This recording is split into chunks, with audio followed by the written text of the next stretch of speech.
June 6, 1944. Just after midnight, two Horsa gliders slam into fields beside the Orne River Bridge at Ranville, Normandy. German defenders open fire with an MG-34, pinning Lieutenant Dennis Fox's platoon flat against the earth. Fox's men respond with a weapon that weighs less than a bag of sugar. A single 2-inch mortar bomb arcs through the darkness and lands directly on the machine gun position. The gun falls silent. The platoon rises and crosses the bridge. The eastern flank of the largest amphibious invasion in history is secured by a tube so small that paratroopers carried its ammunition in the oversized pockets of their Denison smocks. This is the Ordnance SBML 2-inch mortar. It weighs just 4.8 kilograms in airborne form. Its maximum range is roughly 500 yards. It has no bipod, no complex optics, no impressive specifications on paper. It is aimed with a simple white line painted along the barrel. Most armies abandoned their 50mm class mortars during or shortly after the war. Britain kept theirs for 5 decades. The reason explains what the British understood earlier and more clearly than most armies about how platoons actually survive under fire. By the mid-1930s, British infantry doctrine faced a glaring gap. A platoon of 30 men had rifles, a Bren light machine gun, and hand grenades. The next step up in firepower was the 3-inch mortar, a weapon weighing over 50 kilograms, controlled at company or battalion level. Between a grenade that could be thrown 30 yards and a mortar that might or might not respond in time lay a deadly void of several hundred yards. No organic suppression. No illumination. Most critically, no smoke. If a platoon needed concealment to cross open ground, the commander had to request support up the chain of command, wait for approval, wait for coordinates to be passed, and hope smoke rounds were available. Minutes passed. Men died waiting. Other armies accepted this limitation. The Germans relied on their 8-centimeter mortar at battalion level. The Americans fielded a 60mm mortar, but assigned it to company level. The British chose a different path. They decided that a platoon commander should have his own indirect fire support, and that the weapon delivering it must be light enough for a single soldier to carry into action. The design originated with a Spanish 50mm mortar produced by ECIA in the mid-1930s. British ordnance officers acquired the concept, found it unsuitable as it stood, and redesigned it entirely for British doctrine. By 1937, prototypes were ready. By early 1938, production was authorized. When war began in 1939, hundreds were already in service. The standard infantry version consisted of a smoothbore 21-inch barrel chambered in 2 inches, or 50.8 millimeters. Unlike most mortars of the period, it used a trigger firing mechanism rather than the conventional drop fire system. The barrel was too short for reliable drop firing, so engineers fitted a trigger at the breech. This gave the firer control over the exact moment of discharge. The weapon could be quick-aimed and fired instantly, making close-range snapshots practical in a way other light mortars struggled to achieve. Early versions included elaborate sights and mounting hardware. Frontline experience stripped them away. Crews found that for a 500-yard weapon, complexity was unnecessary. The sights were removed, the brackets discarded. In their place, a white line painted along the barrel. The firer aligned the stripe with the target, adjusted elevation by feel, and fired. With practice, 3 bombs could land within a 30-foot circle at maximum range.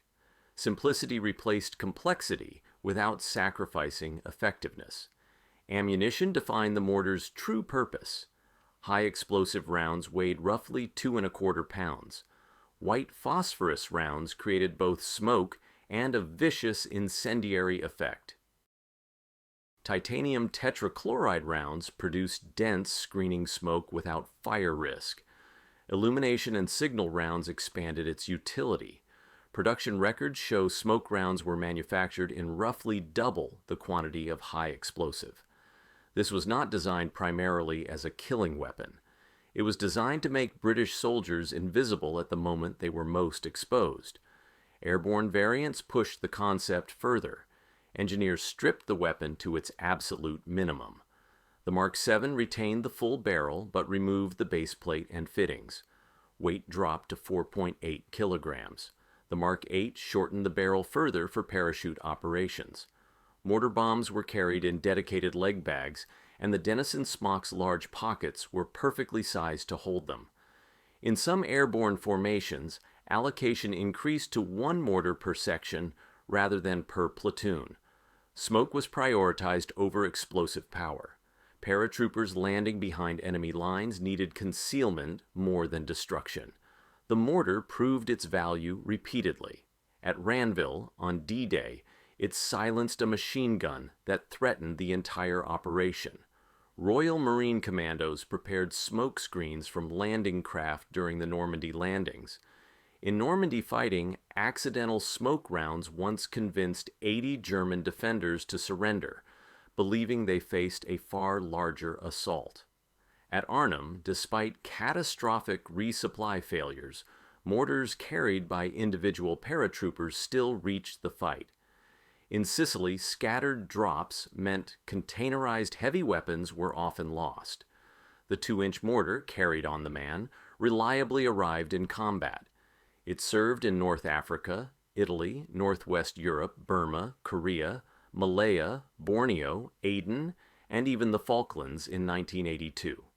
Few infantry weapons achieved such longevity. Compared to rivals, its brilliance becomes clearer.